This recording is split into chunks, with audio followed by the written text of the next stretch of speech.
Selamat pagi semuanya. Kembali lagi di acara Sekolah Pasar Modal bersama saya, Gavin Gumilang, perwakilan dari tim marketing Cipta dan Sekuritas Asia. Kemudian saya hari ini juga ditemani oleh Pak Reza, yaitu seorang trainer dari Bursa Efek Indonesia ya, atau LDX. Selamat pagi Pak Reza. Selamat pagi, Mas Gavin. Selamat pagi, Bapak Ibu sekalian. Selamat pagi Pak. Sehat selalu ya Pak. Sehat selalu untuk kita semua. Oke, hari ini eh, kita akan membahas untuk SPM level 1 ya, betul ya Pak? Iya, betul. Ya, Pengenalan pasar modal ya. betul. Ya, nanti untuk sesi satu Pak Reza yang menyampaikan materi terlebih dahulu, kemudian dilanjut nanti saya akan membawakan produk nih online trading dan juga ada sedikit materi tentang ESG investment gitu ya Pak. Mungkin Oke, tanpa siap. berlama-lama lagi, Pak Reza mungkin boleh dimulai Pak. Oke, baik. Terima kasih, Mas Gavin. Kita mulai ya. Baik, selamat pagi, Bapak Ibu sekalian. Assalamualaikum warahmatullahi wabarakatuh. Salam sejahtera untuk kita semua dan salam sehat ya untuk kita semua. Selamat bergabung di kelas Sekolah Pasar Modal yang diselenggarakan oleh Cipta Dana Blue Chip dan Bursa Efek Indonesia. Perkenalkan, nama saya Reza Nika Pamungkas. Saya trainer dari Kantor Perwakilan Jakarta PT Bursa Efek Indonesia yang menjadi supervisi untuk kegiatan edukasi dan sosialisasi pasar modal di wilayah Jakarta, Bogor, Depok, dan Bekasi. Seperti yang tadi sudah disampaikan oleh Mas Gavin ya, untuk sesi pertama, saya ingin memberikan nih informasi kepada Bapak Ibu sekalian terkait uh, produk-produk investasi yang ada di pasar modal. Sebelum kita masuk ke produk investasi di pasar modal, kita harus paham dulu kenapa sih kita perlu investasi gitu ya. Ini yang menjadi tujuan. Kenapa sih kita perlu investasi gitu ya? Yang mungkin beberapa tahun yang lalu kita masih memandang investasi entar-entar aja dulu deh gitu ya. Nanti aja dulu deh, belum kepikiran dan sebagainya. Sekarang kita udah mulai kepikiran investasi. Nah, kita pasti kan punya tujuan masing-masing ya. Kenapa kita perlu investasi? Kalau misalnya secara garis besar, kalau boleh saya rangkum ya, ada tiga tujuan utama yang menjadi alasan kenapa kita perlu investasi nih, Bapak Ibu sekalian ya. Nah, pertama, karena ada inflasi nih. Inflasi adalah kenaikan harga barang disertai dengan penurunan nilai mata uang. Nah, itu kita udah pada tahu ya, kalau inflasi kenaikan harga barang disertai dengan penurunan nilai mata uang. Tapi kadang-kadang tuh kita suka nggak sadar kayak gitu ya. Nah, kadang-kadang tuh kita suka nggak tahu kenapa sih kok harga-harga barang semakin lama semakin naik gitu ya. Nah, ini karena ada pengaruh inflasi. Makanya kita harus membelanjakan uang kita secara eh, produktif. Jadi bukan secara konsumtif lagi, tapi secara produktif. Begitu Sobat Cipta Cuan ya. Jadi kita belanjakan secara produktif, kita gimana sih caranya? Beli aset. Nah, kadang-kadang tapi aset ini kan bisa naik, bisa turun. Nah, ini yang membedakan antara investasi dengan nabung. Kalau nabung, ya udah kita cuma ngumpulin uang aja gitu ya. Ya jangan harap kalau misalnya kita nabung, kita akan mendapatkan keuntungan untuk bisa mengalahkan inflasi. Ya berat gitu ya. Yang ada mungkin kita akan dipotong sama biaya administrasi kalau misalnya di perbankan, kayak gitu. Tapi kalau investasi, dia akan ada pertumbuhan nilai, ya. Tapi di sisi lain juga ada, bisa jadi asetnya itu turun gitu ya. Namanya juga investasi gitu ya. Mau investasi apapun pasti seperti itu. Ada potensi keuntungannya, tapi di sisi lain ada risikonya juga. Makanya kalau kita ditawarin sama produk investasi, kita jangan mikirin, jangan ngelihat udah pasti untungnya gitu ya. Tapi kita harus lihat ini ada risikonya nggak, kayak gitu. Jadi kalau siapapun yang bisa mengelola risikonya, maka bisa meningkatkan peluang keuntungan gitu. Jadi kita beli aset, asetnya naik, asetnya bisa mengalahkan inflasi. Itu yang jadi tujuan yang kedua. Yang ketiga, perencanaan keuangan kita jadi lebih baik dengan investasi, dengan memulai investasi. Banyak banget orang yang gajinya mungkin udah puluhan juta gitu ya, tapi perencanaan keuangannya berantakan. Sehingga ya boro-boro nggak bisa beli apa-apaan gitu ya. Yang ada uangnya habis begitu aja. Nah, dengan investasi kita merencanakan keuangan kita dengan lebih baik. Kita jadi tahu kita jadi punya uang gitu ya ketika menghadapi situasi darurat kayak gitu ya. Pandemi banyak mengajarkan orang gitu ya bahwa pentingnya punya dana darurat gitu ya. Karena kalau misalnya terjadi situasi dan kondisi darurat kita bisa hadapi gitu. Kita kan nggak pernah tahu situasi dan kondisi darurat yang akan kita hadapi di kemudian hari. Tapi mau tidak mau, suka tidak suka, kita harus siap gitu, Bapak Ibu sekalian ya, Sobat Cipta Cuan. Oke. Nah, sayangnya kadang-kadang orang terjebak sama produk investasi yang ilegal. Ini udah bukan bicara produk investasinya itu asetnya mengalami penurunan gitu ya. Bukan, tapi memang betul-betul uangnya hilang gitu ya karena investasinya itu udah benar-benar ilegal alias bodong kayak gitu. Jadi dalam 10 tahun terakhir ada 123,5 triliun uang yang hilang karena investasi bodong ya. Banyak banget gitu ya. Nah, artinya kan sebenarnya ini banyak sebenarnya orang yang pengen investasi tapi salah dalam menempatin dananya gitu ya. Padahal sebenarnya sisi positifnya kita memandang ini adalah artinya sebenarnya masyarakat tuh udah pada sadar kalau cuma nabung itu nggak bikin kaya gitu. Jadi harus investasi. Tapi sayangnya tergiur sama iming-iming yang ditawarkan sama orang-orang karena investasi bodong ini gitu, yang ujung-ujungnya bodong kayak gitu. Gimana sih cara kita bisa tahu ciri-ciri investasi yang legal ataupun yang ilegal? Nah, ini saya kasih sedikit tipsnya. Cara ngecek investasi bodong gitu ya. Ini bodong apa enggak gitu ya. Ini cara ngeceknya kayak gini. Yang pertama, itu biasanya kalau investasi bodong tuh memberikan janjinya itu udah pasti untung, cepat, returnnya tinggi, imbal hasilnya tinggi. Bahkan sampai nggak masuk akal. Pengalaman pribadi saya, bukan berarti saya kena gitu ya, tapi saya pernah berada di satu komplek perumahan yang tetangga saya tuh pada kena gitu ya. Pak RT-nya kena, terus tokoh masyarakatnya pada kena gitu ya. Nah, saya waktu itu udah curiga, ini jangan-jangan investasinya bodong gitu ya. Dan saya semakin curiga setelah eh, banyak video yang di-share di grup WhatsApp gitu ya, yang nyebar-nyebar duit dan sebagainya gitu ya. Nah, itu dibilangnya udah pasti untung dan sebagainya, ngiri-ngiriin orang. Wah, membuat orang pada, wah kayaknya telat nih kalau saya nggak ikutan. Wah, saya pengen buru-buru ikutan kayak gitu. Nah, saya semakin percaya bahwa ini pasti investasi bodong dan ternyata benar terbukti. Nah, waktu itu kalau misalnya Sobat Cipta Tuan ada yang tinggal di daerah Depok dan sekitarnya itu terkenal banget. Sekitar berapa ya? Mungkin 4 atau 5 tahun yang lalu tuh namanya Koperasi Pandawa. Itu banyak banget korbannya itu total kerugiannya itu bisa lebih dari 10 triliun katanya.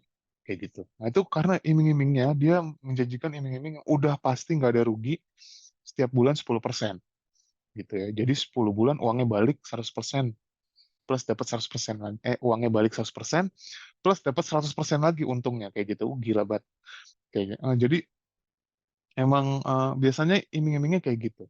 Dan waktu itu makanya semakin iming-imingnya tuh di grup WhatsApp di share gitu, bagi-bagi duit dan sebagainya karena ada tambahannya. Tambahannya apa? Kalau dapat member baru, dapat keuntungan lagi gitu ya. Setiap member yang eh, berhasil di apa ya? Dimasukin gitu ya. Jadi kayak oh ini dari rekomendasi dari si orang A gitu ya, si B masuk karena rekomendasi dari A, si A itu nanti dapat duit lagi kayak gitu ya, jadi dapat tambahan lagi.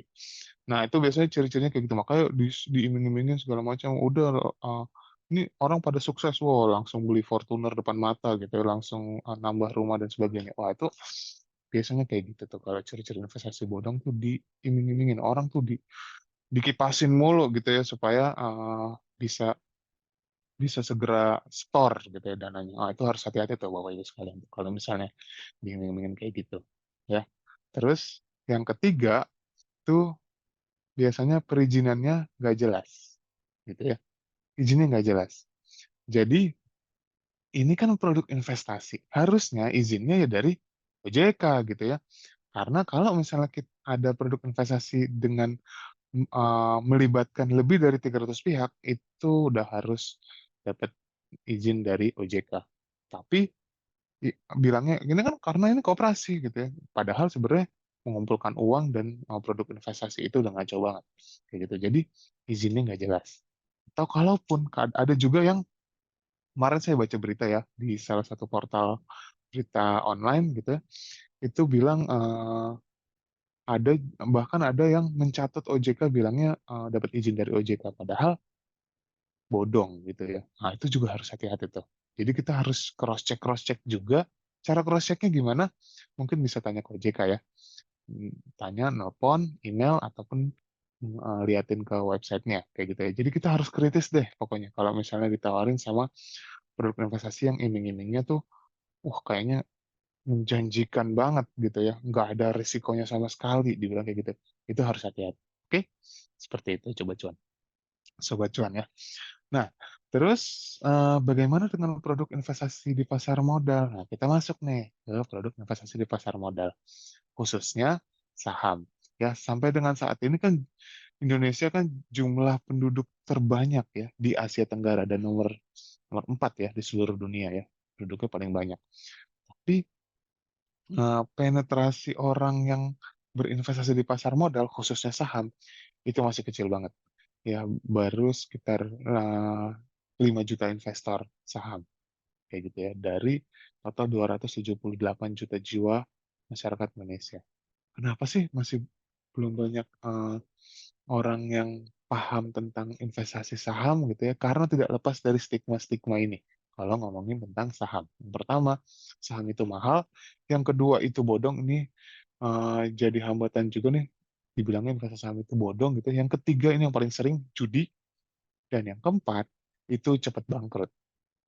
Benar nggak sih investasi saham itu mahal, bodong, judi, dan cepat bangkrut? Oke, kita akan bahas satu persatu ya. Yang pertama, benar nggak sih investasi saham itu mahal? Kenyataannya sekarang tuh udah terjangkau banget gitu ya. Udah ada sih saham yang mahal gitu ya, tapi banyak banget saham yang murah kayak gitu ya. Dan kualitasnya juga bagus-bagus kayak gitu. Kalaupun ada yang mahal satu-satu doang gitu ya, tapi sebagian besar itu kebanyakan terjangkau gitu ya, bisa dibeli. Dari mulai satuan perdagangan terkecil itu Rp50 ya, sampai yang paling mahal ya puluhan ribu ada kayak gitu ya. Tinggal kita pilih mana yang kita sesuaikan dengan kemampuan kita kayak gitu ya. Walaupun memang saya tidak menyarankan kepada Bapak Ibu sekalian ya, sobat Cipta Cuan ya, untuk beli saham yang harganya Rp50. Karena kalau yang harga Rp50 itu udah mentok paling bawah gitu ya. Namanya saham udah mentok paling bawah itu susah banget untuk naiknya. Kalau nggak ada perbaikan kinerja, maka ya nggak naik-naik gitu ya. Tapi masih banyak kok saham-saham yang bagus, yang berkualitas, yang kita bisa beli dengan harga yang terjangkau. Kayak gitu. Bahkan yang satu lotnya itu 100 ribu, itu walaupun terbatas, tapi masih ada. Kayak gitu. Ya, jadi kita bisa beli. Nah, lot itu apa sih? Lot itu kelipatan. Kalau kita mau beli saham, harganya berapa, tinggal dikali 100. Nah, itu pembeliannya. Jadi, misalnya harganya 100.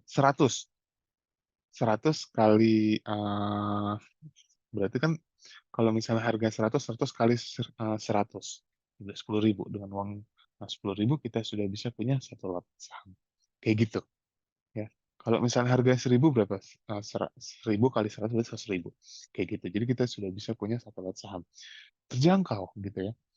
Oke, jadi patah stigmanya. Terus yang kedua, investasi saham itu bodong. Bener nggak sih investasi saham itu bodong? Kenyataannya nggak, aman banget. Ada undang-undangnya, diatur dalam Undang-Undang Nomor 8 tahun 95. Diawasi sama OJK, perdagangannya diawasi sama Bursa Efek Indonesia. Rekeningnya dibukakan atas nama kita sendiri, bukan atas nama orang lain. Jadi, Sobat Cipta Cuan kan buka rekeningnya di Ciptadana. Nanti disuruh pilih banknya apa. Bank untuk menjadi rekening tempat penyimpanan dana buat kita investasi saham kayak gitu ya. Jadi kita suruh pilih banknya apa kayak gitu ya. Nanti kalau udah kita pilih banknya, itu rekeningnya atas nama kita sendiri. Jadi kayak dibukain rekening virtual tapi atas nama kita sendiri. Nggak bisa diapa-apain tuh uangnya, kecuali sama kita, misalnya kita investasi sendiri. Jadi nggak bisa diobok-obok kayak gitu ya. Untuk sekuritas hanya berhak mengambil apa yang menjadi haknya, yaitu fee transaksi gitu. Jadi kalau misalnya fee transaksi itu akan diambil ketika kita transaksi saham, beli saham, jual saham, itu baru diambil. Ya, fee-nya itu rata-rata ya di sekuritas itu 0,20% untuk beli dan 0,30% untuk jual. Jadi ada penambahan 0,1% untuk pajak penjualan. Kayak gitu. Itu maksimal. Kayak gitu ya, rata-rata maksimal seperti itu. Berarti bisa di bawah itu juga bisa. Seperti itu. Jadi eh, dan selain itu juga dilindungin sama eh, LPS di pasar modal, yaitu Indonesia Securities Investor Protection Fund atau yang disingkat SIPF. Jadi kalau misalnya, oh nanti uangnya dibawa kabur, nggak usah khawatir, nanti akan digantikan dengan maksimum klaim 200 juta rupiah per satu rekening. Kayak gitu ya. Misalnya, bagus sekalian membuka rekening di Cipta Dana nih. Nah, berarti itu akan dapat maksimum klaim 200 juta rupiah dari SIPF. Kalau misalnya terjadi fraud, kayak gitu. Jadi nggak usah khawatir, aman banget. Terus stigma yang ketiga itu judi dan stigma yang keempat cepat bangkrut. Bener nggak sih saham itu adalah judi dan bisa bikin kita cepat bangkrut, bisa bikin kita habis-habisan uangnya? Nah, kalau untuk judi ini bergantung kepada kita memandang saham. Kalau kita memandangnya itu investasi, maka berarti kita kan harus tahu produk investasi yang kita pilih. Berarti kita itu bukan berjudi karena kalau kita investasi saham berarti kita membeli kepemilikan perusahaan, membeli perusahaannya, ya. Karena saham adalah bukti kepemilikan suatu perusahaan. Jadi kalau misalnya kita beli kendaraan bermotor kan buktinya BPKB ya.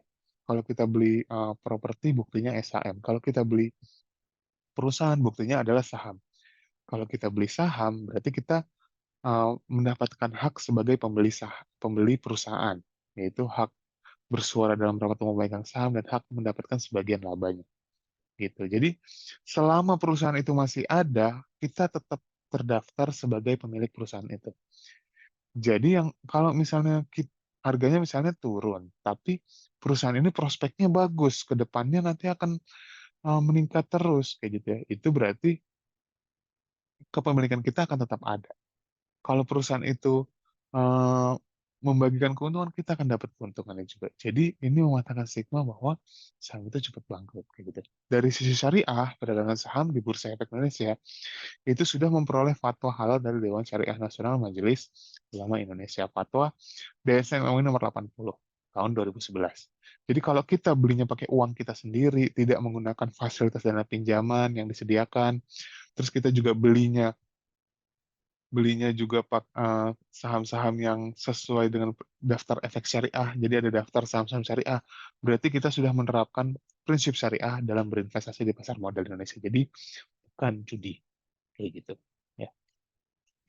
Jadi ada 5 alasan kenapa saham itu layak diinvestasikan nih, sobat Cita Cuan. Yang pertama itu kita bisa mendapatkan keuntungan dari selisih harganya atau capital gain. Kalau kita beli terus habis itu harganya naik, terus kita jual. Kita bisa mendapatkan keuntungan dari capital gain. Sama seperti produk investasi digital yang lain yang ada di luar pasar modal juga kita bisa mendapatkan keuntungan dari capital gain. Sama. Yang membedakan adalah selain capital gain, kita bisa mendapatkan keuntungan dari dividen. Kalau produk investasi digital yang ada di luar pasar modal, mana ada bagian dividen gitu ya. Cuma saham yang memberikan dividen. Karena jelas ada perusahaannya, kalau perusahaan itu untung, kita bisa mendapatkan sebagian keuntungannya dalam bentuk apa? Dalam bentuk dividen. Kayak gitu. Ya. Terus alasan yang ketiga, saham produk investasi yang risikonya itu paling bisa dikelola. Semakin kita bisa mengelola risiko, kita bisa menghindari kerugian dalam berinvestasi. Bagaimana cara mengelola risikonya? Dengan analisa. Jadi ada berbagai metode analisa yang bisa dikelompokkan menjadi dua kelompok besar ya. Dua kelompok analisa, analisa fundamental dan analisa teknikal. Nanti Bapak Ibu sekalian bisa ikutan kelas-kelas yang lanjutan setelah sesi sekolah pasar modal pada pagi hari ini yang diselenggarakan secara rutin sama Cipta Dana. Kayak gitu. Itu mereka sering banget untuk mengadakan kelas-kelas lanjutan analisa fundamental, pendalaman ya, atau analisa teknikal. Semakin kita mempelajari, semakin kita paham, semakin kita bisa mengelola risiko dalam berinvestasi di pasar modal. Alasan yang keempat, kepemilikan saham ini bisa diwariskan ke pihak yang kita tunjuk. Kita mau tunjuk ke siapa nih? Nah, ini bisa diwariskan karena saham adalah bukti kepemilikan suatu perusahaan. Kayak gitu. Makanya sekarang juga sudah menjadi tren bahwa saham bisa menjadi mahar pernikahan karena bisa diwariskan. Alasan yang kelima, itu dengan menjadi investor saham, maka kita bisa memiliki kedudukan yang sah secara hukum dalam perusahaan sesuai dengan porsi kepemilikan dan hak yang akan kita dapatkan. Dan investasi saham itu juga sudah sesuai dengan era normal baru saat ini. Karena penjualnya jelas, terpercaya, nggak ada satupun yang ditutup-tutupi, semuanya transparan. Terus produknya juga berkualitas bagus-bagus ya. Jangan-jangan selama ini kita sering beli eh, produk perusahaannya, tapi kita nggak tahu kalau ternyata perusahaannya itu sendiri bisa kita beli. Kayak gitu ya. Kepemilikan perusahaan itu bisa kita beli. Eh, Gampang didapetin ya. Selama jam perdagangan buka, kita bisa beli saham-saham yang ada di Bursa Efek Indonesia. Jam perdagangan saham itu kapan sih? Dari jam 9 sampai dengan jam 4 sore, Senin sampai Jumat. Kalau weekend kayak gini tutup, kalau hari libur nasional juga tutup.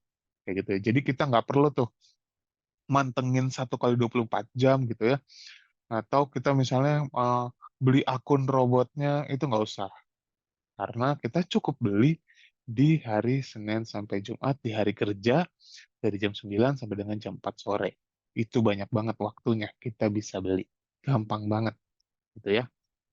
Terus dengan harga yang semakin lama semakin terjangkau. Ya, sudah banyak saham-saham yang terjangkau. Lalu perannya Bursa Efek Indonesia itu apa sih? Nah, kalau ibarat mall, ada mall nih ya. Bursa Efek Indonesia itu yang punya mallnya. Pemilik mallnya itu si Bursa Efek Indonesia ini. Yang punya tokonya adalah perusahaan efek. Anggota bursa itu apa sih? Anggota bursa itu artinya yang punya sahamnya Bursa Efek Indonesia. Jadi sahamnya Bursa Efek Indonesia ini beda dengan perusahaan tercatat. Kalau perusahaan tercatat kan saham yang sahamnya dimiliki sama publik, sama investor individu, sama kita nih bisa punya saham eh, perusahaan tercatat. Nah, kalau Bursa Efek Indonesia, ini sahamnya ini dimiliki sama industri pasar modal. Artinya investor individu nggak boleh memiliki. Yang boleh memiliki adalah industri pasar modal, dalam hal ini adalah perusahaan efek. Jadi nanti tujuannya apa? Nanti setiap keuntungan yang didapatkan sama Bursa Efek Indonesia, ini akan dikembalikan lagi kepada industri pasar modal untuk kemajuan industri pasar modal supaya pasar modal tuh semakin lama semakin berkembang. Kayak gitu.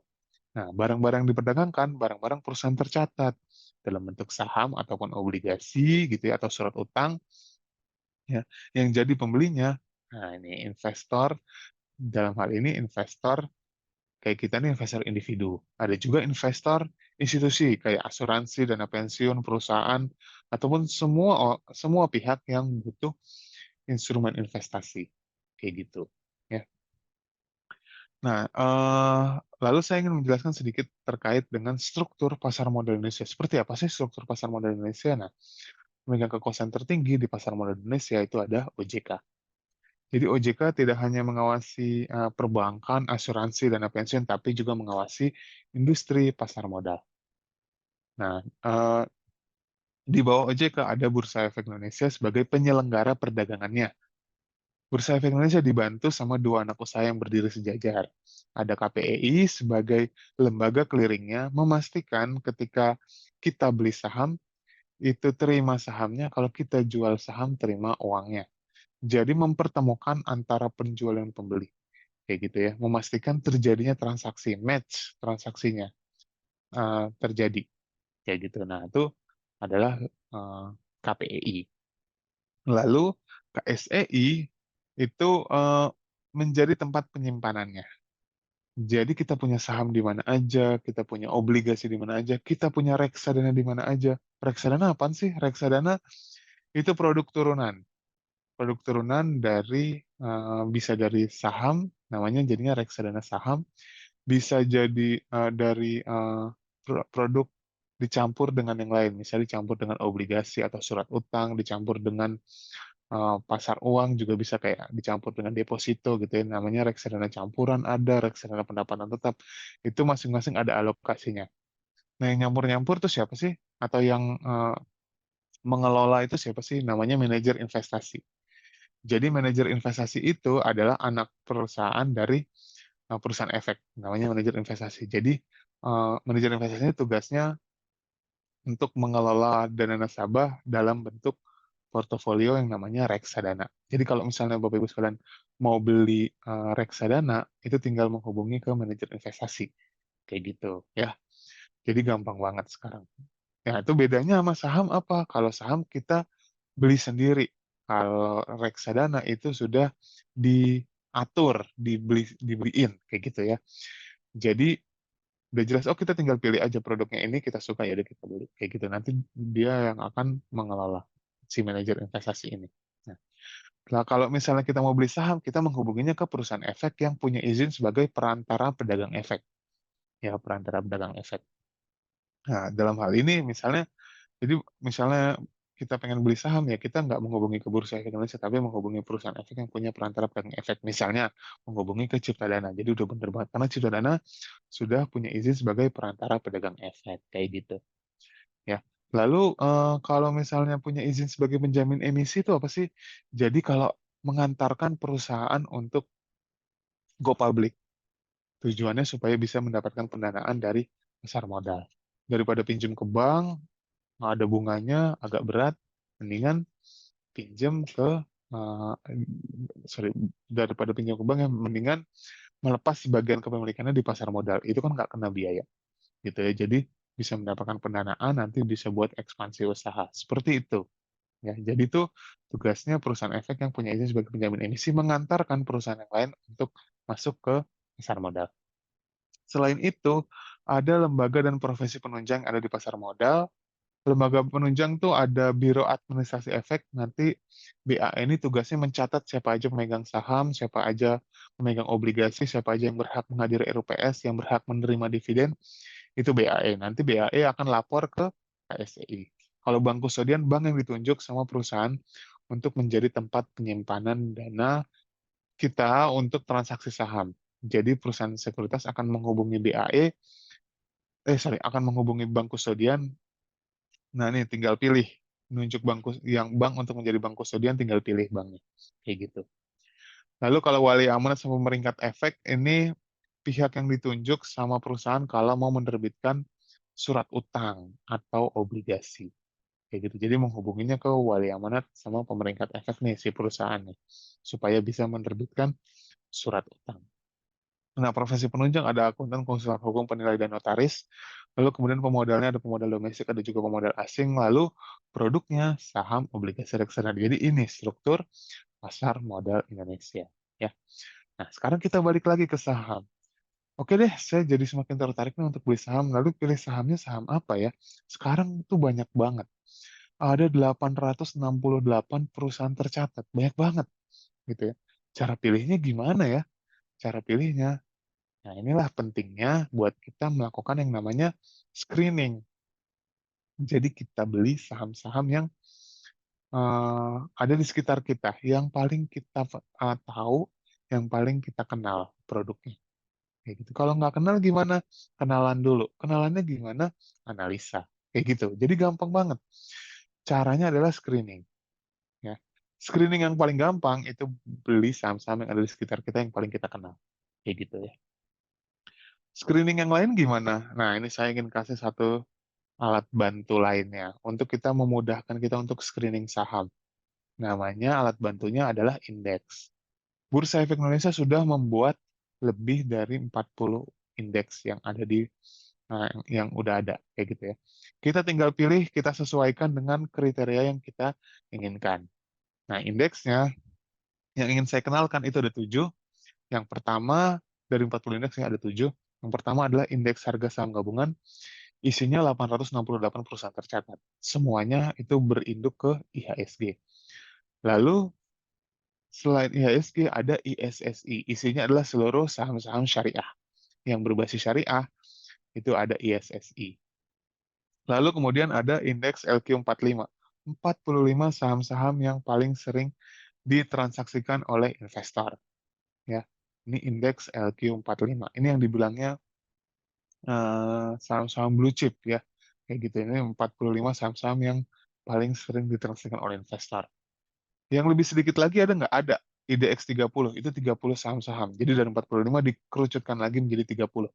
30 saham-saham itu IDX 30. Kayak gitu. Itu 30 saham-saham yang paling sering ditransaksikan oleh investor. Lalu selanjutnya ada indeks JII, Jakarta Islamic Index, 30 saham-saham syariah terpilih. Ya, saham-saham syariah yang paling sering ditransaksikan oleh investor. Kapitalisasi besar tuh maksudnya apa sih? Kapitalisasi besar tuh maksudnya kapitalisasi pasarnya. Kapitalisasi pasar adalah harga saham dikali jumlah saham yang dicatatkan di Bursa Efek Indonesia. Jadi, salah satu indikator buat kita menilai seberapa besar skala perusahaan, lihatlah dari sisi kapitalisasi pasarnya. Semakin besar kapitalisasi pasarnya, semakin besar skala perusahaan tersebut. Kayak gitu. Lalu selanjutnya ada indeks IDX Growth 30 atau IDX G30. Kalau ada G-nya, itu berarti perusahaan-perusahaan, isinya adalah perusahaan-perusahaan yang growth-nya paling tinggi dari sisi pendapatan dan laba bersih. Saham-saham yang rajin bagi dividen ada nggak? Ada. Di indeks IDX High Div 20. 20 saham-saham yang keuntungan dividennya itu paling tinggi dan selalu membagikan dividen dalam 3 tahun terakhir. Kayak gitu. Lalu yang paling baru, yang nanti mungkin akan dijelaskan lebih lanjut sama teman-teman dari Ciptadana ya, itu terkait sama ESG. Ya. ESG itu dibilangnya ini adalah indeks yang isinya adalah perusahaan-perusahaan yang dibilangnya perusahaan-perusahaan masa depan. Kayak gitu. Karena perusahaan-perusahaan ini tidak hanya mementingkan keuntungan semata, tapi juga peduli dari sisi lingkungan, dari sisi sosial dan tata kelola perusahaan atau governance-nya juga baik. Kayak gitu. Isinya 30 saham-saham. Oke.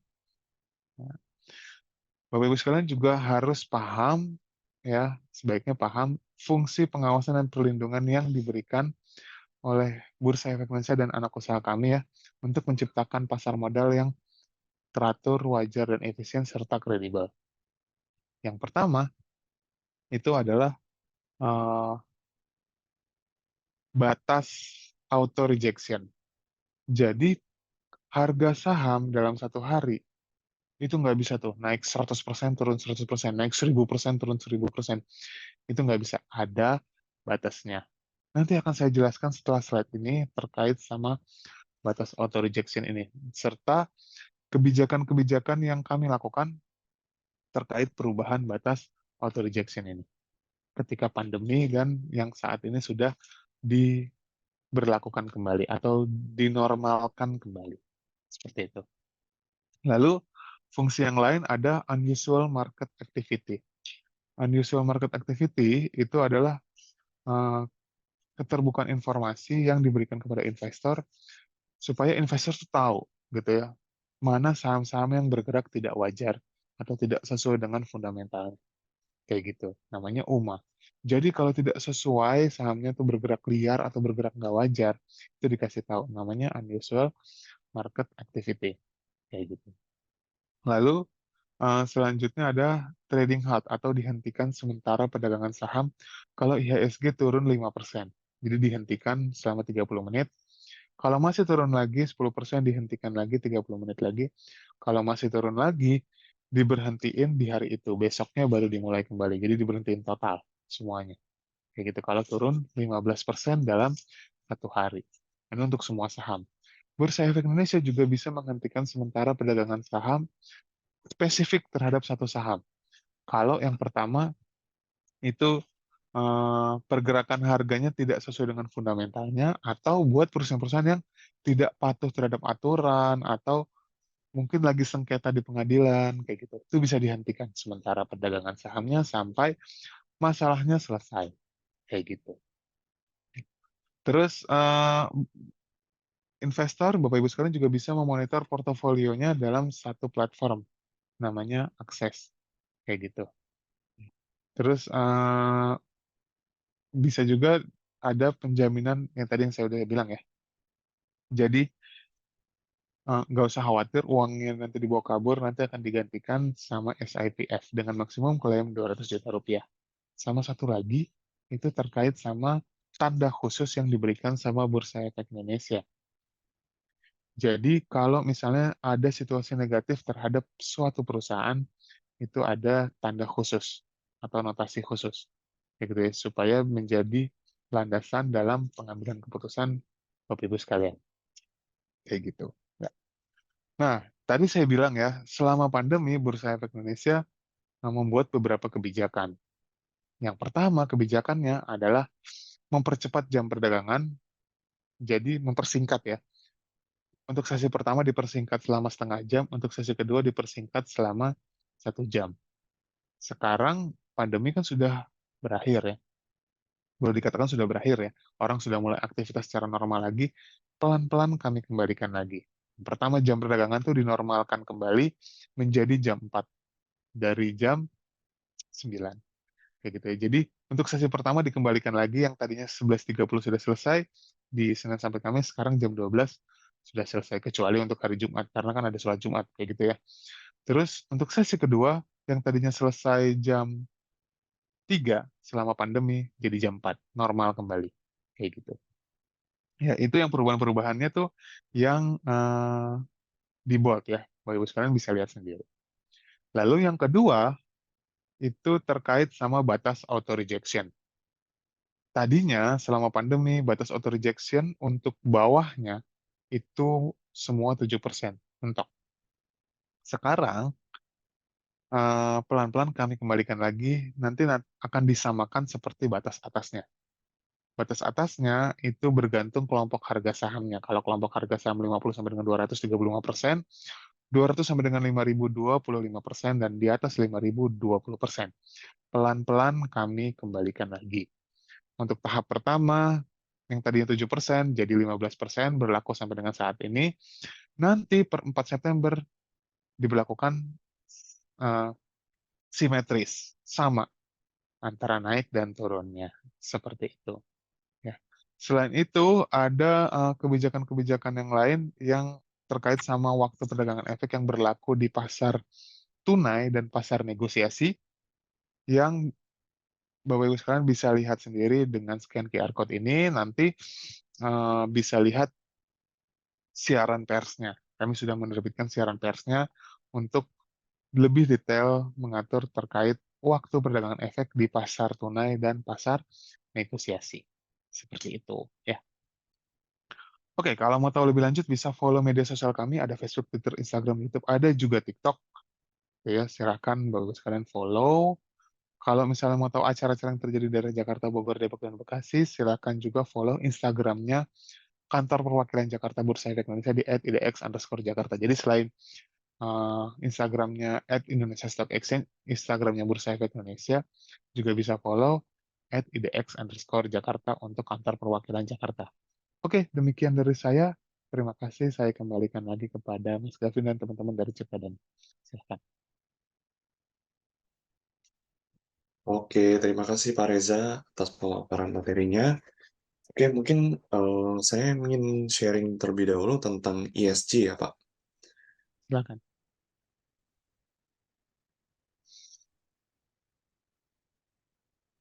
Oke, Oke, udah kelihatan. sudah terlihat ya Pak? Udah. Oke, oke baik. Selamat siang Bapak Ibu semuanya. Di sini saya Gavin Gumilang. Saya ingin membagikan atau men-sharingkan tentang investasi berbasis ESG. Sebelumnya apa itu ESG?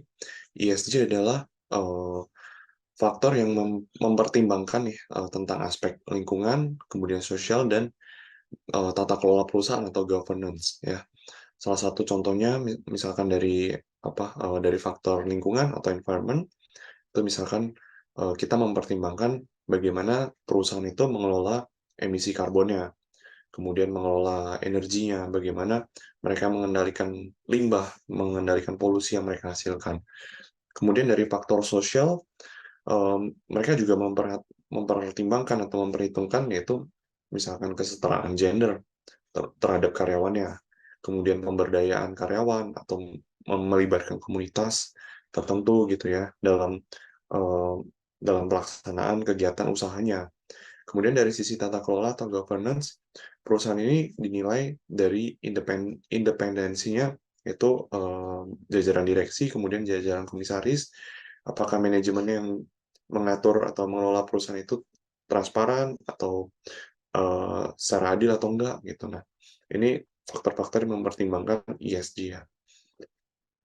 Kemudian saat ini tren investasi ESG ini berlangsung cukup baik ya, terutama kalau di negara-negara Eropa dan Amerika. Saat ini concern mereka udah ESG ya. Mereka bahkan saat ini kan lebih terdengar yaitu mobil listrik dibandingkan dengan mobil berbahan bakar fosil gitu ya. Mereka lebih mengutamakan itu. Kemudian bagaimana dengan Indonesia? Indonesia ini datanya beberapa tahun lalu ya, dari 2016 sampai 2021 aja pengelolaan reksadana yang berbasis ESG itu meningkat signifikan. Nah, bagaimana dengan tahun 2023 ini? Tentunya mereka, investasi di Indonesia juga meningkat signifikan ya. Nah, selanjutnya ini ada strategi yaitu untuk memilih perusahaan yang menerapkan ESG. Itu ada beberapa strategi ya. Misalkan itu ada exclusionary. Exclusionary ini itu strategi yang dilakukan sebagai negative screening ya. Yaitu apa namanya, strategi ini itu mengeksklud atau mengeluarkan perusahaan-perusahaan yang dianggap itu memiliki dampak negatif terhadap lingkungan. Misalkan kayak seperti perusahaan rokok, kemudian perusahaan batu bara, perusahaan-perusahaan yang pokoknya memiliki dampak negatif gitu ya.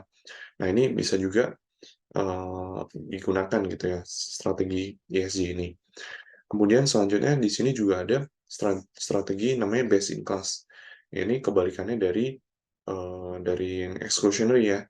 Kalau ini eh, apa namanya, perusahaan yang dianggap negatif, tetapi kita bisa bisa meranking nih, bisa melakukan penilaian terhadap perusahaan-perusahaan, semua perusahaan, baik itu dari yang dianggap negatif di awal tadi hingga sampai yang dianggap positif gitu. Nah, ini kita ranking berdasarkan nilai ESG yang paling tinggi.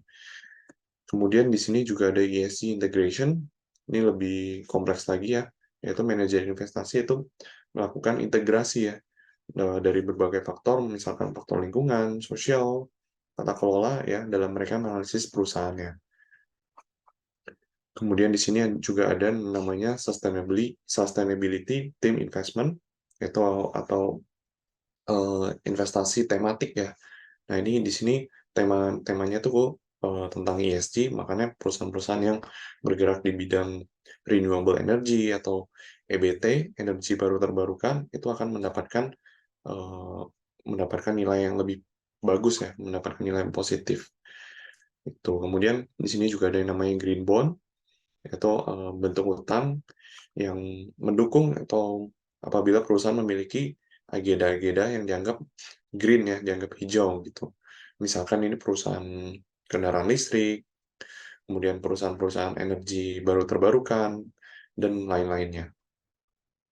Kemudian di sini juga ada impact investment, yaitu eh, apa namanya, sebagai bentuk pendanaan utang ya, bisa juga dalam bentuk saham, tapi ini eh, kita diukur secara spesifik nih, yaitu dampak sosialnya terhadap lingkungan, dampaknya terhadap sosial gitu. Kemudian di sini juga ada yang namanya stewardship and engagement. Ini adalah inisiatif yang dilakukan fund manager ya dalam mengatasi atau mengarahkan manajemen perusahaan gitu ya eh, untuk mengelola perusahaan itu supaya lebih baik ya, terutama dalam memberikan manfaat terhadap yang terhadap sosial ya, terhadap sosial, kemudian juga terhadap lingkungan dan tata kelola perusahaan itu sendiri.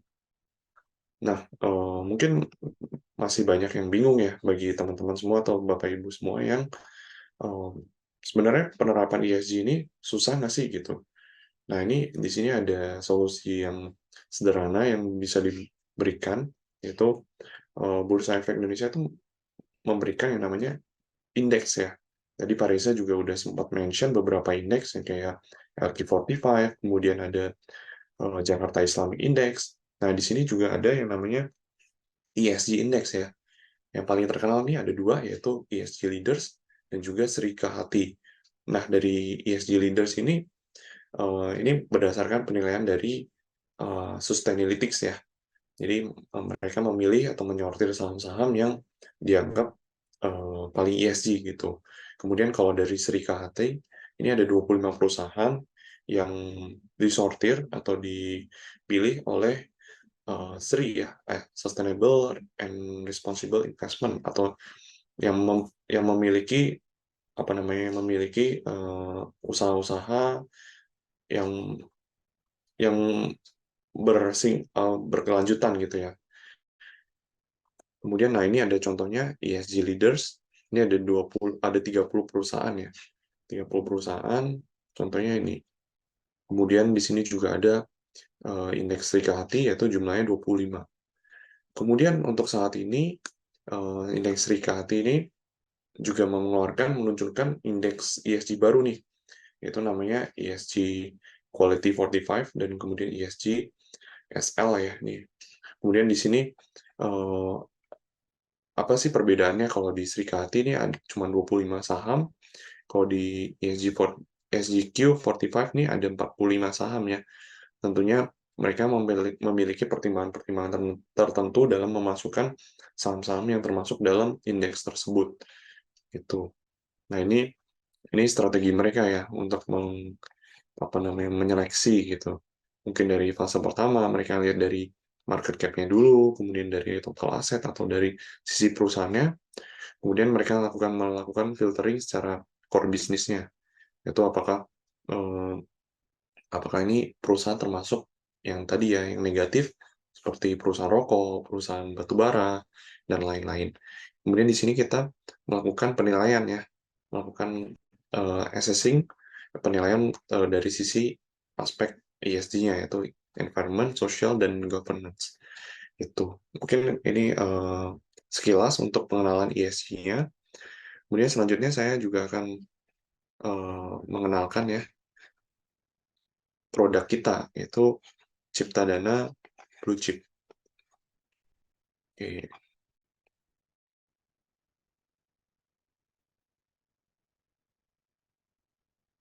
Ya, di sini produk kita yaitu Blue Chip Online Trading. Bagi Bapak Ibu semua yang udah menjadi nasabah mungkin udah mengetahui ya aplikasi kami. Bagi Bapak Ibu semua yang belum menjadi nasabah, ini adalah aplikasi kami yaitu yang dinamakan Blue Chip. Nah, kenapa kita memilih Blue Chip? Ya, tentunya Blue Chip memiliki berbagai keunggulan ya. Yang pertama yaitu Blue Chip memiliki fee yang rendah ya, di 0,15% dan 0,25% untuk fee beli dan fee jualnya. Kemudian Blue Chip memiliki berbagai platform, mulai dari iOS, kemudian dari Android, kemudian versi desktop juga ada di versi MacBook. Jadi Blue Chip bisa digunakan di mana aja nih. Kemudian dari sisi registrasi juga cukup mudah saat ini, bisa dengan full online registration untuk nasabah yang memiliki akun BCA ya, akun RDN BCA. Kemudian dari sisi deposit juga rendah bagi Bapak Ibu semua yang mengikuti acara-acara Cipta Dana atau SPM gini, bisa dengan Rp100.000 bisa open account.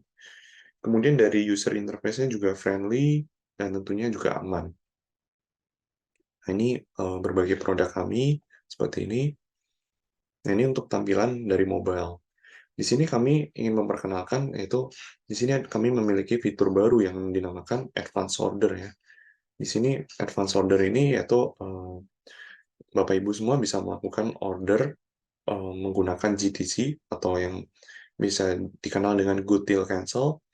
Apa sih itu Good Till Cancel? Nanti akan saya jelaskan di bagian bawah ya nanti.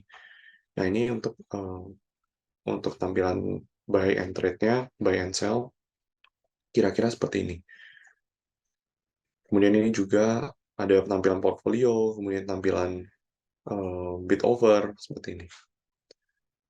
Dan juga kami memiliki keunggulan, yaitu kami memberikan fitur trading view ya, atau charting tools secara gratis.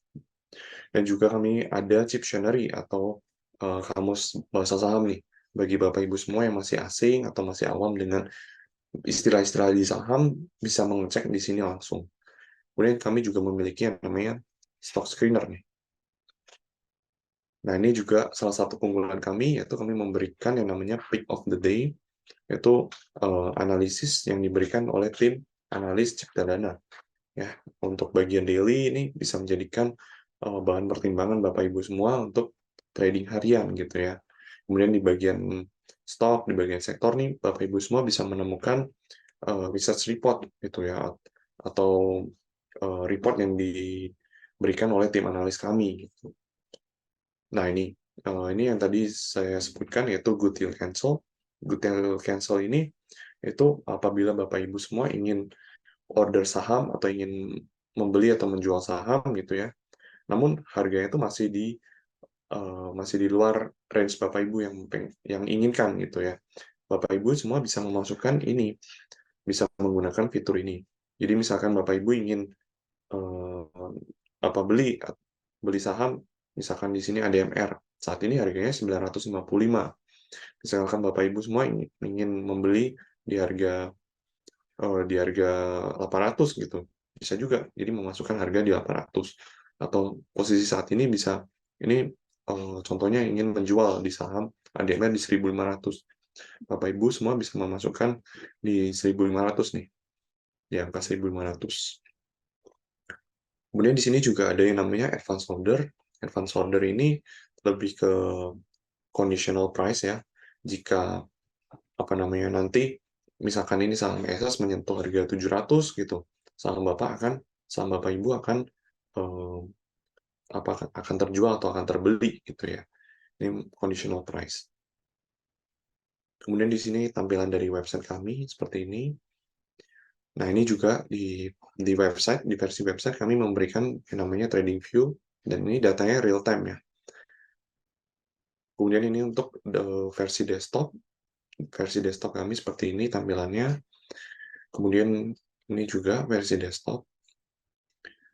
Nah, ini untuk fitur-fitur yang ada di desktop lebih lengkap dibandingkan mungkin dari versi website atau versi mobile sendiri gitu ya. Nah, ini untuk shortcut-shortcutnya, untuk fitur buy dan fitur sell seperti ini. Nah, ini juga di versi desktop ada yang namanya Go Till Cancel dan tadi Advanced Order ya. Nih, di sini juga kami memberikan research report yang diupdate setiap 3 bulan sekali, atau mungkin tiap bulan juga ada. Bapak Ibu semua bisa menemukan research report ini di aplikasi mobile kami atau di desktop juga ada, atau mungkin bisa mengkontak tim kami juga ya apabila Bapak Ibu semua ingin mendapatkan versi yang terbaru, versi update gitu ya. Oke, mungkin cukup singkat yaitu perkenalan dari produk Blue Chip. Apabila Bapak Ibu semua ingin tertarik yaitu open account di Ciptadana Blue Chip, bisa menghubungi tim kami ya di sini.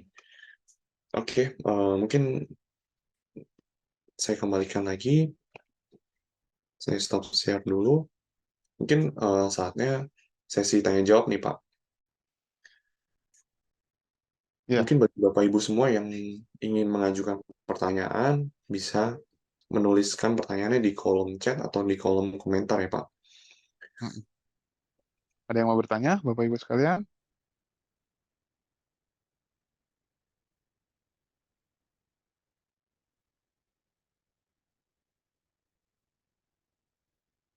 Untuk hari ini apakah ada door prize Pak mungkin? Ada Mas, dari kami untuk 2 orang pemenang ya, Oke, dengan boleh. top up RDN senilai 100.000. Ya, oke. Mungkin untuk door prize apakah boleh diberikan bagi yang bertanya gitu Pak, supaya Boleh? aktif?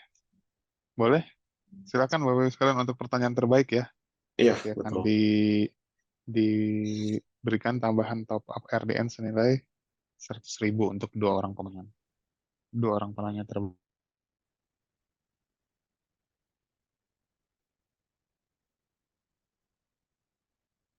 Silakan, ada yang mau tanya? Mungkin masih malu-malu atau gimana ya Pak? Iya.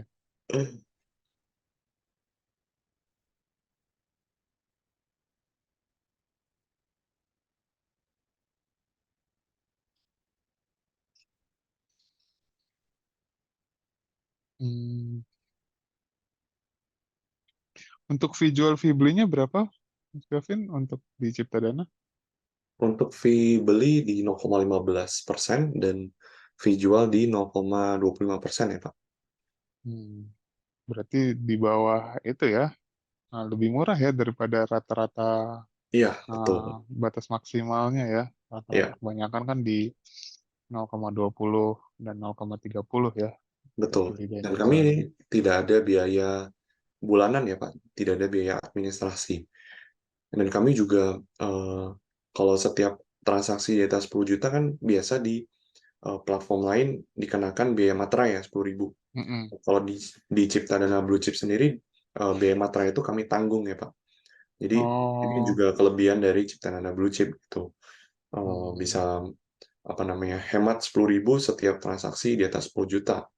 Nah, Wah, bayangkan kalau Bapak Ibu semua aktif transaksi tiap hari, eh, lumayan ya. lumayan kalau 10.000 dikali 20 hari kan 200.000 gitu ya Pak. Mm-mm. Lumayan. Nah, ini mungkin ada pertanyaan dari Pak Jetro Josafat nih. Mm-mm. Untuk sangat pemula ada dapat 100.000, apa saran yang harus dilakukan untuk memulai investasi atau transaksinya? Oh, mungkin maksudnya dengan dana 100.000 ya, dana awal 100.000, Bisa gitu beli kali saham ya. apa gitu ya, Pak? Mm-mm. Nah, mungkin Mas Gavin bisa barangkali ada rekomendasi buat saham-saham, karena saya kan nggak boleh kasih rekomendasi nih, Mas Gavin. Kira-kira saham yang dengan uang 100.000 tapi kinerjanya oke, ada nggak dari Ciptadana? 100.000, kalau 100.000 berarti satu lotnya Di 1.000. bawah 1.000. 1.000 ya, di bawah 1.000 ya berarti, Pak? Di bawah 1.000. Mungkin sekitar 900-an, karena kan belum amat Iya, betul. dibeli ya, Ya. 900-an. Hmm, kalau sekarang sih mungkin saya ditanya langsung gini nggak kepikiran ya, Pak. Heeh. Mungkin kayak apa, kayak kalau Sido gitu oke nggak, Oh, Mas Sido Gavin? bisa sih, Pak. Boleh. Sido jadi saham yang cukup resilience gitu ya, Pak. Mungkin Mm-mm. kalau kita ingat juga di eh, apa pandemi kemarin, harga Sido semua saham kan turun ya. Tetapi Mm-mm. untuk sektor seperti Sido gitu ya, khususnya Sido sendiri itu rebound-nya kenceng atau naiknya Mm-mm. cepat dan recovery-nya nggak terlalu lama gitu ya Pak. Mm-mm. Kenapa ya? Karena Sido ini perusahaan yang sudah teruji gitu. Produk-produknya juga kita tahu, kita kenal, yaitu tolak angin, Mm-mm. dan itu juga dipakai oleh masyarakat luas. Dan Mm-mm. produk-produknya juga tidak terbatas dari tolak angin aja Pak. Mungkin dari Mm-mm. produk-produk herbal lainnya, terus Sido juga memiliki keunggulan-keunggulan di situ. Mm-mm. Bisa nih Pak, Sido ya. Ya. Untuk Terus investasi.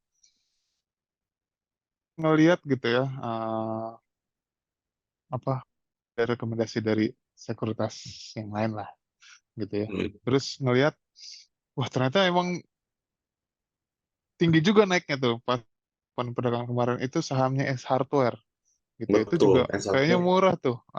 S Hardware tuh murah tuh. Tapi yang bisa kasih rekomendasi mungkin Mas Gavin gimana tuh kira-kira S Hardware. Soalnya kenaikannya di kemarin hari Jumat 9,9% tuh. Lumayan juga ya. Hampir 10% naiknya dalam satu hari. Gimana tuh Betul. potensi ke depannya, masih oke nggak tuh? Kalau misalnya buat yang pemula gitu. Ya, menurut saya saham hardware masih oke ya Pak. Untuk misalkan untuk investasi saham hardware mungkin bisa beli di range 700 sampai 600 gitu ya. Itu masih menarik. Kemudian selain S hardware, saham yang lainnya juga seperti ERA itu juga di range Oh, kisaran era juga harga ya. 500 gitu ya Pak. Itu juga menurut saya masih menarik banget nih. Itu Oh karena iya. kenapa juga karena kita lihat 3 tahun terakhir ya, terutama sejak pandemi, sektor-sektor seperti ini tuh mungkin sedikit tertinggal ya dibanding dengan sektor-sektor lain yang sudah recovery. Dan mungkin di tahun 2023 ini cenderung menjadi momentum bagi mereka untuk recovery. Karena ya kita lihat aktivitas masyarakat sudah kembali normal sejak tahun lalu. Mungkin masyarakat juga sudah banyak yang aktivitas berbelanja. Nah, ini salah satunya bisa menguntungkan para retailers nih ya. Mungkin dari S Hardware atau dari Era ya. Era kalau S Hardware mungkin jual perabotan rumah tangga, Kalau era mungkin lebih ke teknologi ya, lebih ke Iya, jualan handphone, handphone ya, smartphone gitu. handphone dan gadget ya pokoknya ya. Ya, Era. betul. Ya, oh, barangkali itu Pak Jetro ya. Terus kalau misalnya Pak Jetro juga, aduh saya makin bingung nih. Mungkin bisa dicoba beli reksadana yang diperdagangkan di bursa, yaitu ETF. Jadi Betul. kita beli, uh, Pak Jetro bisa dapat banyak saham, tapi dalam bentuk reksadana yang diperdagangkan di bursa, namanya ETF. Ya, itu juga murah-murah tuh. Itu pilihannya juga banyak. Bagus juga buat diversifikasi portofolio investasi, jadi lebih gampang buat dipantaunya. Karena kan pilihan, tapi mantaunya gampang. Kayak gitu ya, dengan ETF. Nah, biasanya untuk kode X ya, X apa, kayak gitu. Nah, itu untuk kode-kodenya tergantung daripada jenis ETF-nya. Kalau misalnya mau tahu lebih lanjut, ini saya mungkin bisa kasih linknya ya. Kalau misalnya saya kasih linknya deh. Ini ETF. Nah, ini untuk ETF sama di bawahnya tuh ETF tercatatnya ya. Itu ada di websitenya Bursa Efek Indonesia. Ini saya kasih di mana? Oke, baik. Terima Hmm. kasih Pak Reza. Jadi nggak terbatas cuman investasi di Paham. sahamnya langsung ya Pak. Mm-mm. Kita bisa kalau Kalau mau modalnya nggak terbatas, bisa bisa di ETF investasi ya. di indeksnya langsung gitu ya. Iya, di indeksnya juga bisa. Jadi pilih jadi lebih beragam. Kayak gitu. Oke, Oke, mudah-mudahan menjawab. baik. Terus untuk pertanyaan kedua nih dari eh, Pak Fajar Maulana Hidayat ya. Ya, Bagaimana caranya saham bisa diwariskan? Apakah eh, pewaris harus ke broker? Maksudnya pindah tangannya gitu ya, gimana caranya? Nah, terus untuk pertanyaan selanjutnya mungkin nanti dibacakan lagi setelah dijawab ya. ya, betul Pak. Kira-kira gimana, Bang? Kalau misalnya sudah, misalnya eh, yang dulu, misalnya yang pemegang sahamnya itu sudah membuka rekening di Cip ya, si ahli warisnya ini mungkin nanti bisa membuka di rekening yang sama. Jadi bisa lebih gampang untuk proses pemindahan namanya gitu ya. Karena sebenarnya sebenarnya sih saham itu kan dicatatnya di KSEI ya, kepemilikannya di KSEI. Betul, Tapi kalau misalnya misalnya nih eh, siapa apa namanya ahli waris ya. Kalau misalnya si A nih misalnya orang tua kita nih misalnya punya sahamnya di Ciptadana, berarti kita sebaiknya buka rekeningnya di Ciptadana juga gitu ya, si ahli warisnya gitu, atau yang pemegang yang nanti yang ditunjuk untuk menjadi warisnya itu sebaiknya membukanya di Ciptadana juga. Jadi lebih gampang untuk proses pemindahannya karena tidak kena biaya biasanya kayak gitu ya. Karena kalau di sekuritas lain biasanya akan kena biaya. Nah, apakah nanti akan dihubungi? Mungkin Mas Gavin bisa menambahkan. ya. Mungkin kalau untuk hal ini bisa, ini karena kasusnya juga nggak banyak gitu ya Pak. Mungkin bisa langsung menghubungi tim helpdesk kami atau tim CS kami gitu ya Pak. Nanti akan dipandu apabila dibutuhkan berkas-berkas atau dokumen pendukung untuk membuktikan bahwa memang benar ini ahli warisnya begitu. Nanti Hmm. pasti pasti akan dibantu tentunya. Oke. Itu Itu untuk pertanyaan yang kedua, kalau search tentang saham ada nama Pak menolak Lokeng Hong Hongkong ya, Lokeng Hong ya. Itu beli juga di aplikasi atau langsung ke bursa? Nggak ada yang langsung Pak ke bursa. Jadi memang melalui sekuritas. perusahaan sekuritas, perusahaan efek kayak gitu. Jadi dia nggak langsung ke perusahaan tercatatnya juga, tapi melalui perusahaan efek kayak gitu. Ya. Betul. Terus di Ciptadana ada penggolongan yang tadi disebut eh, penggolongan saham-saham yang ESG dan sebagainya. Maksudnya kali ya. Nah, mungkin cara tahu indeksnya itu gimana sih, Mas Gavin? Kasihnya. Ya, untuk saat ini kalau di fitur mobile kami sih belum belum ada nih Pak untuk indeks yang indeks ESG secara langsung gitu ya. Nah, tetapi mungkin tidak menutup kemungkinan ini juga akan dibuatkan ya oleh dari tim IT kami atau sebagai value edit untuk apps kami gitu ya. Itu bisa menambahkan mungkin sektoral untuk ESG gitu. Nah, kalau pengen tahu saham-saham yang termasuk ESG, itu mungkin bisa langsung ke website IDX ya, Pak. Betul. Betul. Nah, Nanti di saya kasih linknya untuk nah, kalau mau tahu tentang indeks itu bagian indeks. Nanti di scroll yang paling bawah tuh Pak, gitu ya. Ini mungkin saya share bentar-bentar saya share screen dulu. Mungkin bisa ke yang paling bawah nih Pak. Hmm, Bentar. Ini kan be- masuk ke produk ya. Oke. Terus masuk ke indeks dari website Bursa Efek Indonesia. Terus setelah itu kalau udah indeks di sini, lalu kemudian ini ada penjelasan tentang indeksnya, terus kemudian fact sheet-nya ya. Pasti maksudnya penjelasan lebih detail tentang indeksnya ada di sini, klik di sini. Terus ini tentang ininya ya, peluncurannya, metode perhitungannya gitu ya, valuasinya ini bagus kalian bisa lihat. Kalau mau tahu saham-saham apa aja bisa diklik di sini ya. Nanti masuk ke sini terus tinggal dipilih deh indeksnya yang mau yang mana. Misalnya mau pilihnya indeks ESG Leaders ya. ESG Index ESG Leaders, ESGL. Tinggal diklik, terus dicari yang paling update-nya, kayak gitu. Ini kan biasanya yang paling update, yang paling yang di atas nih, gitu ya. Karena kan dia 21 Juni, sedangkan ini kan 15 Maret, berarti kan lebih update yang di atas.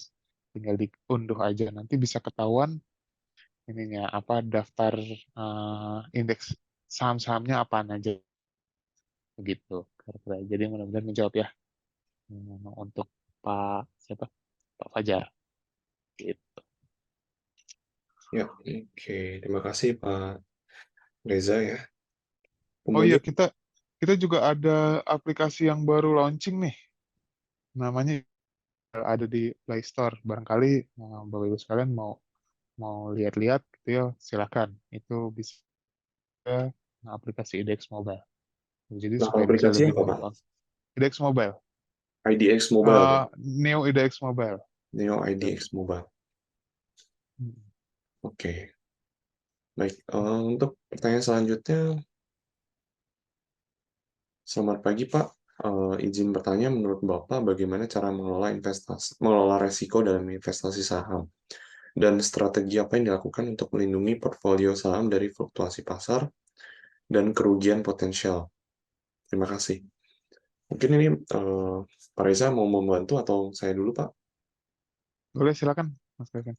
Oke. Nah, kalau bagaimana cara mengelola resiko, tentunya kita ingat ya, ada pepatah yang bilang jangan taruh telur dalam satu keranjang gitu ya. Nah, ini juga bisa diterapkan untuk mengelola investasi saham gitu ya. Kita misalkan kita ingin berinvestasi saham senilai 10 juta rupiah. Nah, tentu kita jangan membeli satu saham doang gitu ya, satu saham aja. Nanti untuk exposure resikonya akan lebih besar dibandingkan dengan misalkan memiliki tiga saham gitu ya. Nah, misalkan ini strategi ya. Untuk memilih investasi saham, kita bisa memilih dari sektor yang berbeda juga nih. Jadi jangan semuanya dalam satu sektor, misalkan nanti semuanya banking semua gitu.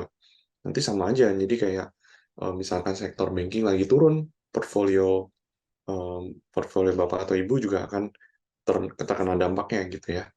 Kemudian untuk melindungi portfolio saham dari fluktuasi pasar, ini bisa mengikuti atau memasukkan saham-saham yang cenderung big caps ya, atau saham-saham yang kapitalisasinya besar gitu. Nah, mereka untuk pergerakannya cenderung less volatile atau nggak terlalu fluktuatif dibandingkan dengan saham-saham yang bergerak saham-saham market cap kecil yang bisa bergerak sehari bisa naik di atas 10%, kemudian turun bisa juga di atas 10% gitu ya. Itu mungkin tips dari saya. Kalau Pak Reza gimana Pak? Ya, eh, kalau dari saya mungkin nanti Bapak Ibu sekalian bisa ikut kelas yang diselenggarakan sama teman-teman dari Ciptadana supaya bisa lebih bisa mengelola risiko sendiri gitu ya. Karena kalau dijelasin semuanya di sini nggak cukup juga waktunya gitu yang harus dijelasin. Jadi pelan-pelan aja dulu gitu ya. Jadi pelan-pelan sambil belajar-belajar, mungkin sambil berpraktek juga ya. Jadi bisa bisa pilih saham-saham yang tadi bagus-bagus gitu ya, tapi juga mungkin terjangkau gitu ya. Tadi sudah ditunjukin juga tuh sama Mas Gavin ya, saham-sahamnya ada beberapa atau bisa pilih juga produk yang ETF yang mungkin lebih aman. Jadi sembari membiasakan bagaimana cara transaksinya dan lebih tahu kayak gitu. Nanti mulailah dengan nabung dulu ya. Jadi pelan-pelan seperti nabung ya, kita beli secara berkala kayak gitu. Nanti sambil belajar analisa. Nanti kalau misalnya mau udah jago analisanya, mungkin bisa langsung ini ya, langsung trading silahkan kayak gitu. Jadi nanti dan jangan lupa ketahui juga profil risiko kita tuh seperti apa. Kita tuh tipenya tipe trader atau tipe itu atau waktu kita terbatas. Kita punya banyak juga lumayan atau kita modalnya juga sedikit-sedikit kayak gitu ya. Kita pengennya seorang risk taker sejati, pengennya yang penting keuntungan secara berkala. Sedikit-sedikit nggak apa-apa. Nah, itu masing-masing punya pendekatan yang berbeda. Jadi silakan ketahui juga profil risiko kita. Kalau masih belum tahu juga, mulailah dengan yang paling gampang. Kayak gitu. Baik. Kan menjawab. Oke. Kemudian pertanyaan selanjutnya nih Pak, ini mungkin lebih ke Pak Reza ya. Oke. Kenapa saham yang naik kencang lebih cepat kena suspend dibandingkan dengan saham yang turun nih Pak? Oke. Nah, ya memang itu ya, kalau misalnya saham yang naik kencang, itu kan biasanya akan apa ya? Biasa itu sih. Kalau orang tuh biasanya kalau yang misalnya gini, saya balik deh pertanyaannya ke Pak Safri. Pak Safri akan cenderung ikutan atau pilih saham yang naik atau saham yang turun? Kayak gitu. Pasti pilihnya yang kalau misalnya, wah, kalau misalnya saya dapat untung ya pasti saya juga pengen ikutan kayak gitu kan. Ketimbang saya mau ikut-ikutan dapat rugi kayak gitu ya. Nah, makanya biasanya kalau yang saham yang naik kencang, ada faktor mitigasi risiko juga dari kami gitu ya. Bahwa kalau yang saham yang naik kencang, itu dikhawatirkan nanti akan semakin banyak mengundang orang untuk ikutan di saham itu. Dan nanti kalau misalnya makin banyak orang yang ikutan, itu makin banyak orang yang ujung-ujungnya kalau misalnya saham itu tiba-tiba turun, makin banyak yang kena. Begitu ketimbang saham yang emang turun. Kalau yang turun kan berarti orang pengen buru-buru lepas ya. Yang buru-buru nggak yang buru-buru pengen beli saham yang lagi turun ada nggak? Lebih banyak orang yang pengen buru-buru lepas, makanya sahamnya turun kayak gitu kan. Jadi makanya kalau orang yang turun tuh biasanya orang yang pengen beli kan pasti pertimbangkan kembali ya, wah kayaknya nanti dulu dan sebagainya kayak gitu ya. Nah, orang semua pengen buru-buru keluar tapi eh, nggak banyak juga mau masuk gitu ya karena kalau sahamnya lagi turun itulah alasannya. Alasannya tuh lebih ke itu tuh. Jadi lebih ke mitigasi risiko kalau saham yang lagi naik kenceng, khususnya kalau tidak sesuai dengan fundamentalnya. Tapi kalau memang sesuai dengan, ya cuman ada batas auto rejection doang gitu ya, sesuai dengan harga sahamnya. Nah, artinya tidak disuspend sama kami kalau memang betul-betul sesuai dengan fundamentalnya. Contohnya tadi udah ditunjukkan tuh, yang kayak saham S Hardware itu kan dalam satu hari 9% dia naik kemarin. Itu tidak kami suspend karena memang sesuai dengan fundamentalnya. Kayak gitu sih. Menjawab ya, Pak ya. Ya, oke, terima kasih Pak Reza. Oke, dari beberapa pertanyaan ini mungkin Pak Reza bisa memilih langsung ya Pak, mana pertanyaan yang menurut Pak Reza yang terbaik nih. Hmm, mungkin pertanyaannya itu eh, yang Pak Fajar ya, kalau dari saya. Pak Fajar ya. Hmm. Satu lagi Pak. Mas Gavin yang nentuin. Oke, mungkin eh, kalau saya mungkin dari Pak Jetro ya, Pak Jetro Yosafat. Karena ini mungkin pertanyaannya cukup bisa dijawab dengan banyak apa namanya, bisa dijelaskan dengan banyak banyak cara gitu ya Pak. Oke, Nah ini juga menurut saya yang terbaik gitu. Dari Pak Yetro dan Pak Fajar, mungkin nanti bisa menghubungi tim tim Ciptadana ya, tim helpdesk kami gitu. oke, Selamat untuk para pemenang. Untuk yang belum menang, nggak usah khawatir, nanti bisa ikut lagi kelas-kelas selanjutnya gitu ya. Nanti bisa ikutan lagi, nanti kita akan ada kelas-kelas selanjutannya. Gitu. Baik, oke, mungkin untuk acara hari ini kami sampai di sini dulu ya Pak. Ya, Oke, kami ucapkan terima kasih banyak atas partisipasi Bapak Ibu semua, dan terutama dari Pak Reza yang materinya sangat sama-sama insightful ya Pak. Mas Kevin. Sama-sama Dan Bapak Ibu. oke, saya tutup acara hari ini. Oke, terima kasih Bapak Ibu semua.